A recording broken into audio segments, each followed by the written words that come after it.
Welcome back to the channel. It's 100 horror films in 31 days, and I keep cranking out 3 films a day. Yesterday was another 3 films a day. I really need to get in a fourth, potentially a fifth, to really to get comfortably over 100. But at this point, 3 a day is about all I can do. The first film that we're going to talk about is the subset selection of the day, and that was The Keep, 1983. Now, I've seen this film a bunch of times. I've got the Blu-ray that came out. Of course, it's a notorious film directed by Michael Mann. Michael Mann didn't particularly like it. And he was pretty vocal about he didn't feel like it was the vision that he wanted to put on celluloid, and so he's been against having the film released, which I think is ridiculous. But anyway, he was successful in doing that for a long, long time. We finally did get it released. I like The Keep. Maybe it's not the vision that he wanted, but I think it's always been a film I've enjoyed. I saw it in the 80s when it came out, and I liked it.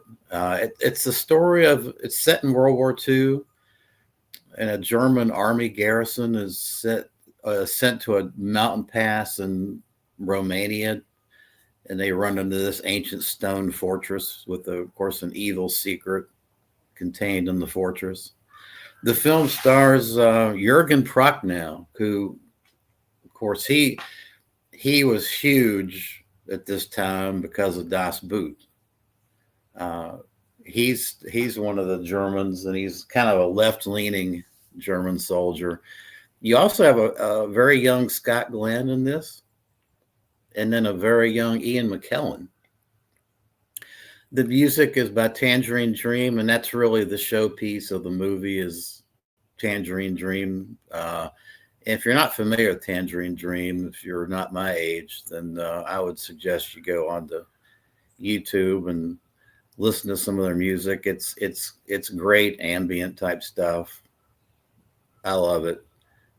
At any rate, I give it it's not a perfect movie, but it's a solid horror flick. I give it a 7 out of 10. I don't have any problem with it. It's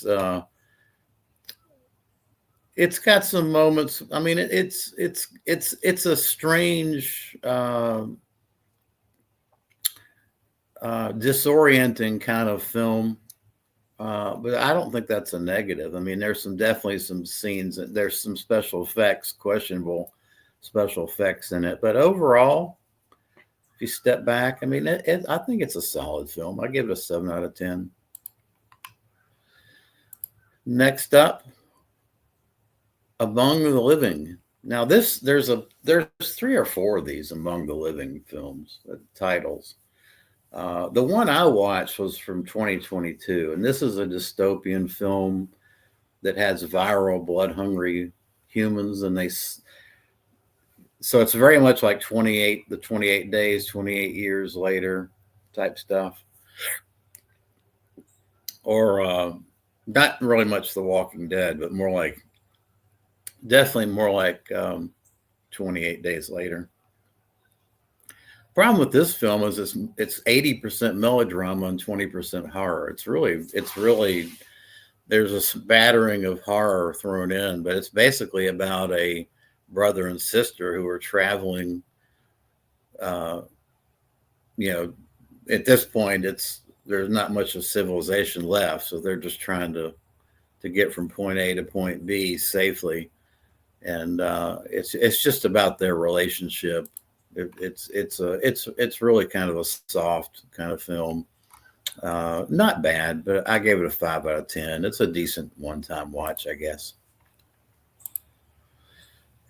And then last up is Night of the Zombies, 1981. I've never seen this movie. It's a Joel Reed directed film. For those of you that don't know Joel Reed, he did Bloodsucking Freaks. And this film is 180 degrees from Bloodsucking Freaks, I can assure you. This is a James Bond Nazi crime war mashup. that makes zero sense. I mean, it's very, very micro budget.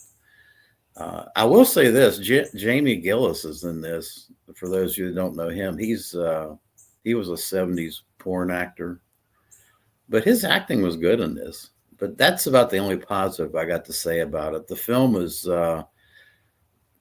it's kind of like Among the Living in terms of it's this is sold to you as a zombie movie. It's not a zombie movie. It's a James Bond crime uh, spy type movie, and it's centered around Nazi. It's got Nazis in it, and uh, it plays around with the time frames. One minute it's current events, and next minute you would think it's kind of a World War II ish type deal. Uh, Strange movie, not good at all. Definitely, it's just a curiosity piece for those that have seen Bloodsucking Freaks and kind of wondered what else Joel Reed has done. The answer is not much. I gave it a 3 out of 10, predominantly because I thought Jamie Gillis did a very serviceable job in the film. All right, well, that does it for today. Now, or for yesterday, rather. Today, I've got on deck Rumpelstiltskin, School of Fear, which is a Lamberto Bava film from 1989. And then, actually, I need to do a randomizer. So I'll do that real quick and see what comes up. Still got 70 films outside of the subset list that are my targeted watches here. Let's see. I'm using random.org, and they've got a list randomizer. Just paste the list in here. And we've got Children of the Corn 5, Fields of Terror. On my targeted watch list, I've got the entire Children of the Corn franchise to watch. So, and I've watched it before, but I just kind of wanted to revisit it, like, because I'm a glutton for punishment mainly. So I've got Children of the Corn 5. I've got Siberia 2020, The Pact 2012, and Attack of the Beast Creatures. What the fuck? Attack of the Beast Creatures. I have no idea. Let me look that up.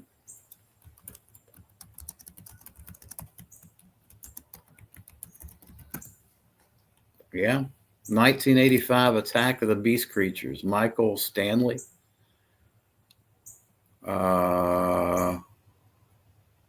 Okay. Also known as Hell Island and just Beast Creatures. Interesting. Okay. I've never seen it. All right. Well, that'll do it for today. And I appreciate you watching.